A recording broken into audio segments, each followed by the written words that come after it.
Assalamualaikum warahmatullahi wabarakatuh. Kenalkan nama saya Dimas Ardi Kusuma. Di video kali ini saya akan membahas mengenai basis data, yaitu mengenai CDM dan PDM. Dan juga nanti saya akan mempraktekannya pada salah satu tools, yaitu Power Designer. Nah, jadi pertama kali saya akan menjelaskan perbedaan dari CDM dan PDM. Untuk CDM sendiri yaitu Conceptual Data Model, di mana CDM ini merupakan tahap awal dalam rancangan ERP yang berfokus pada pemodelan konseptual. Pada tahap ini, fokus utamanya sendiri yaitu untuk memahami kebutuhan bisnis dan mengidentifikasi entitas utama, atribut, dan hubungan antar entitas tanpa mempertimbangkan struktur penyimpanan fisik atau implementasi teknis. Nah, kalau PDM sendiri atau Physical Data Model, yaitu tahap selanjutnya. Jadi yaitu tahap setelah pembuatan CDM tadi, di mana dalam rancangan ini fokusnya itu pada implementasi teknis dan struktur penyimpanan fisik dari basis data. Nah, jadi sekarang langsung saja ke prakteknya. Jadi di sini saya sudah membuat CDM-nya. Nah, kalau untuk pertama kali di Power Designer ini, untuk awalnya kita akan mengklik file, lalu kita klik new model untuk pembuatan pertama kali. Nah, di sini muncul ada business information dan kategori. Nah, kita pilih di sini model types, lalu pilih conceptual data model. Nah, ini kita klik. Lalu di sini muncul conceptual diagram.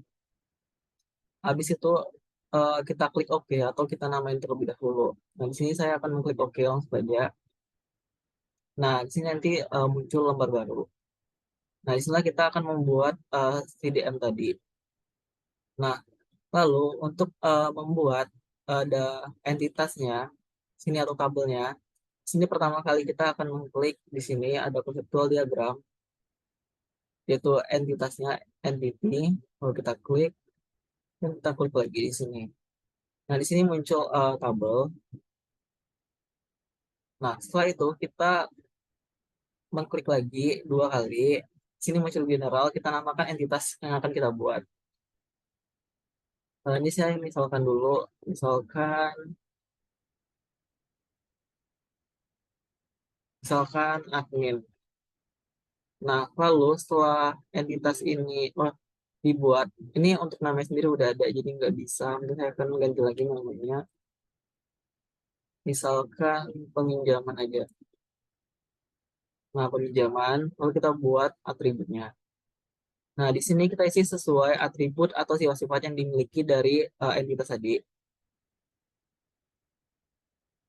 Misalkan di sini ID peminjaman. Kita buat ID peminjaman. Nah, biasanya untuk pertama kali ini, eh, di sini untuk pertama kali akan dijadikan sebagai primary key-nya. Jadi kita buat di sini primary key-nya, kita centang, dan otomatis juga mandatorinya akan tercentang. Nah, untuk kodenya sendiri, ini otomatis terisi. Lalu sedangkan data type-nya, di sini kita isi, kita pilih dengan cara mengklik titik tiga tadi. Nah, muncul standar data type. Di sini eh, kita pilih sesuai kebutuhan kita. Untuk ID peminjaman kan angka, jadi kita pilih integer. Lalu kita klik OK. Nah, lalu selanjutnya langkah selanjutnya itu begitu juga. Misalkan peminjaman itu ada, misalkan judul, misalkan kita peminjaman buku, jadi kita isi judul buku. Nah, kita isi lagi data tipenya apa. Kalau judul buku kan ada yang kayak angka dan juga berisi huruf abjad. Jadi kita pilih variabel karakter. Nah, kita isi panjangnya berapa itu terserah kita sesuai kemauan kita. Misalkan 20, kita isi 20. Nah, lalu untuk yang kedua ini biasanya kita eh, dicentang untuk mandatorinya, sedangkan primary key-nya itu nggak usah, karena primary key-nya itu biasanya di pertama kali, dan juga eh, displaynya kita centang untuk memunculkan di tabel nantinya. Lalu kita klik OK. Nah, ini udah jadi. Lalu setelah entitas dan atributnya dibuat, kita akan merelasikannya di kepada entitas-entitas lainnya.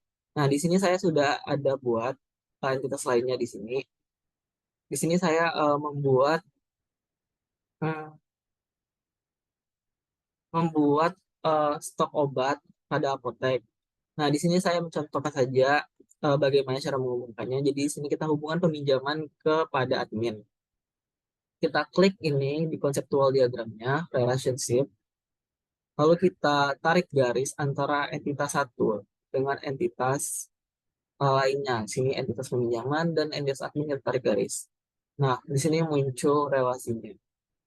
Nah, setelah itu kita klik lagi di sini untuk relasinya. Misalkan relasi antara admin dan peminjaman,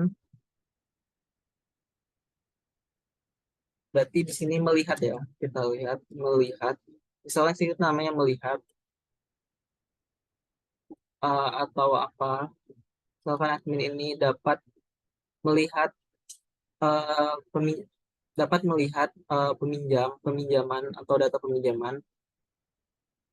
Lalu kita klik dan oh, di sini tidak bisa karena melihat sudah saya pakai. Jadi kita ganti yang lain. Ini saya ganti huruf terserah saya. Lalu di sini kita buat relasinya. Di sini ada one to many to one, dan many to many. Nah, di sini relasi dalam kardinalitasnya. Nah, lalu kita pilih mandatory dan juga bawahnya ini. Ada pilihan dependent mandatory. Ini saya pilih mandatory. Nah, nah hasilnya seperti ini.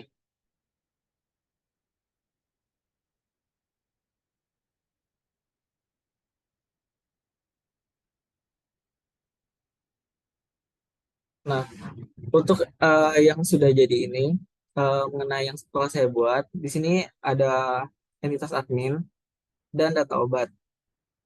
Di mana di sini dapat diartikan bahwa satu admin dapat mengelola banyaknya data obat pada apotek. Nah, di sini dapat dilihat di sini garisnya satu, sedangkan di data obat ini garisnya tiga. Jadi relasinya itu yaitu one to many.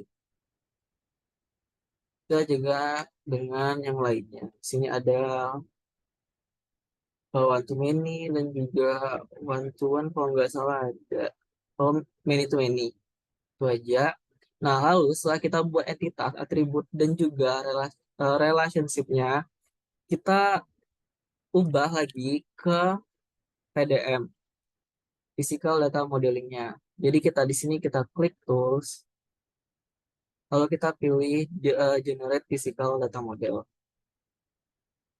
Nah, eh, di Generate Neo Physical Data Model kita centang di sini biar kita bisa mengisikannya. Lalu kita ganti dengan nama eh,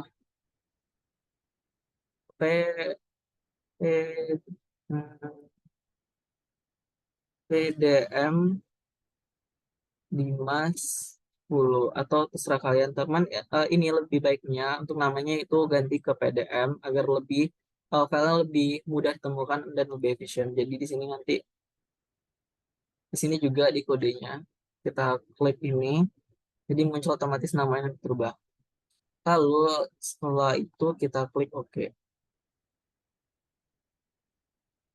Nah, di sini muncul physical data modelnya. Nah, ini bentuknya.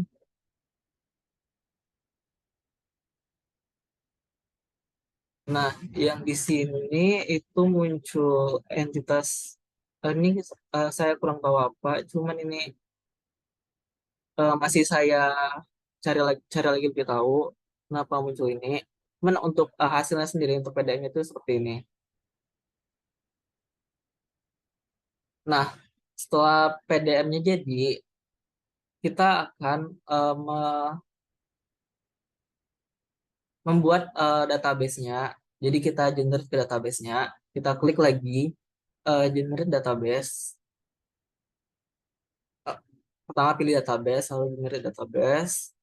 Nah, di sini kita pilih direktori yang mana kita inginkan, menyimpan filenya.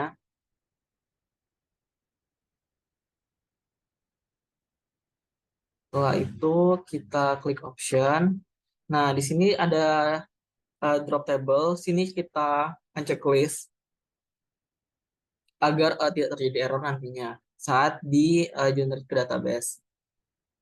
Nah, kita klik OK. Oh, ini nama filenya udah ada, jadi kita ganti penyimpanannya. Kita ganti penyimpanannya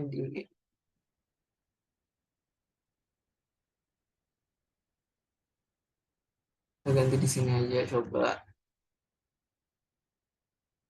Nah, kita drop table. Kita klik OK. Nah, setelah muncul ini udah ke generate tadi, kita pilih edit. Nah, ini muncullah menu database-nya. Nah, sekian video kali ini mengenai CDM dan PDM eh, yang telah tadi saya jelaskan. Apabila ada kekurangan, saya mohon maaf. Saya akhiri. Wassalamualaikum warahmatullahi wabarakatuh.